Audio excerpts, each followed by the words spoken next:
పారుపల్లి రవికిషోర్ అండి. నేను యోగా ఉపాధ్యాయుడిని.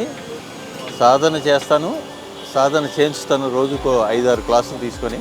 ఇక్కడ కేబీఆర్ పార్క్లో కూడా ఒక సెంటర్ ఉంది, Telangana yoga teachers coordination committee అని. దానికి నేను అధ్యక్షుడిని. మీరు ఈరోజు ఈ జ్యూస్ ఉంది కదండి, ఇక్కడ సత్యం గారు పెట్టినటువంటి నేచర్ జ్యూసు ఎంత ఉపయోగం అంటే అంత ఉపయోగం అండి ఆరోగ్యానికి. మీకు అందరికీ తెలుసు, ఆరోగ్యానికి కావాల్సిన యోగా ప్లస్ ఆహార నియమాలు, మన జీవన విధానం, మనలో మార్పులు, మన ఎమోషనల్ ఆస్పెక్ట్ కరెక్ట్గా ఉండాలి, సరైనటువంటి విశ్రాంతి, ఇవన్నీ ఫ్యాక్టర్స్ కూడా కలిసి వస్తాయి.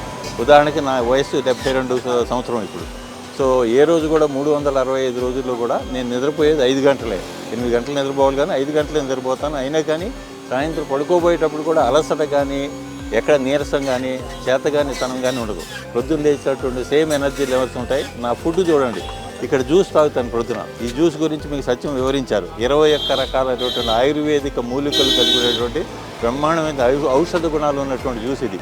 ఇది తాగితే చాలు, మనం ఏ బ్రేక్ఫాస్ట్ అవసరంలా. దాని తర్వాత ఈ పక్కన ఈ అమ్మాయి స్పౌట్స్ తయారు చేస్తుంది. వీళ్ళందరూ కూడా స్పెషల్ గైడ్లైన్స్ ఇచ్చి ఇక్కడ హైజీనిక్గా తయారు చేయాలి. Banjara hills, Jubilee hills, Srinagar colony crowd అంతా కొంచెం హైఫైగా ఉంటారు. వాళ్ళకి నీట్గా లేకపోతే మీ దగ్గరికి రాదు అంటే చక్కటి నీళ్లు, తర్వాత మిగతా పరిశుభ్రంగా తయారు చేస్తున్నారు. ఈ స్ప్రౌట్స్ ఒకటి తీసుకొని ఈ జ్యూస్ తాగిన తర్వాత తీసుకుంటే దట్ ఈజ్ అవర్ బ్రేక్ఫాస్ట్. రాత్రిపూట 7:30కి ఫ్రూట్స్ తీసుకుంటాం. మధ్యాహ్నం ఒక పూటే దంపుడు బియ్యం, ఒక కూర, ఒక పెరుగు, ఇది మా ఆహారం. సో దాంతో 365 రోజులు కూడా ఒక్కరోజు కూడా సిక్ కాకుండా, మా బ్లడ్ ప్రెషర్ చూస్తే ఎప్పుడు చూసినా 110/70. షుగర్ ప్రాబ్లం లేదు, ఏ రకమైన ఆరోగ్య సమస్య లేకుండా సంపూర్ణ ఆరోగ్యవంతంగా, హెల్తీగా, యాక్టివ్గా, ఎనర్జెటిక్గా మేము రోజుకి 18 గంటలు పనిచేయగలుగుతున్నాం.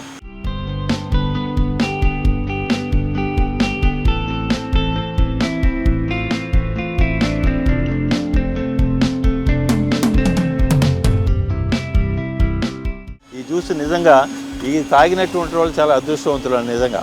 ఎందుకంటే దీంట్లో మీకు చెప్పారు కదా, వీట్ గ్రాస్ దగ్గర నుంచి గోధుమ నారు, తర్వాత గుమ్మడికాయ, సొరకాయ, తర్వాత కీర, మళ్ళీ దీంట్లో అల్వేరా వేస్తారు, తిప్పతీగ, మునగాకు కూడా వేస్తారు, తమలపాకు ఉంటుంది, మరి నీముకు సంబంధించినటువంటి కూడా ఒక ఆకు వేస్తారు, తర్వాత కరివేపాకు, కొత్తిమీర, పుదీనా, అల్లము, వెల్లుల్లి. సో ఇటువంటి ఔషధ గుణాల తర్వాత నిమ్మకాయ, ఉసిరికాయ, సి విటమిన్లో రిచెస్ట్ వన్. సో ఇట్లా రకరకాల సైంధవ లవణాలు కూడా ఉపయోగిస్తారు. ఇట్లా 21 రకాలైనటువంటి మూలికలు తయారు చేసి ఈ జ్యూసు ఫ్రెష్గా మన దగ్గర ఇక్కడ చూడడం తయారు చేస్తారు. ఒక్కసారి తయారు చేసినట్టు మన దగ్గరే తయారు చేస్తారు, అన్నీ కూడా వేసి గ్రైండర్లో ఫ్రెష్గా ఉన్నటువంటి. అవి 8 మంది నుంచి 10 మందికి కూడా రాదు, మళ్ళీ ఇమీడియట్గా మళ్ళీ ఫ్రెష్గా తయారు చేసి ఇస్తారన్నమాట. ఇటువంటి సౌకర్యం ఎక్కడ దొరకదు. సో నిజంగా సత్యంకి చాలా కృతజ్ఞతలు చెప్పాలి మనం అంతా కూడా.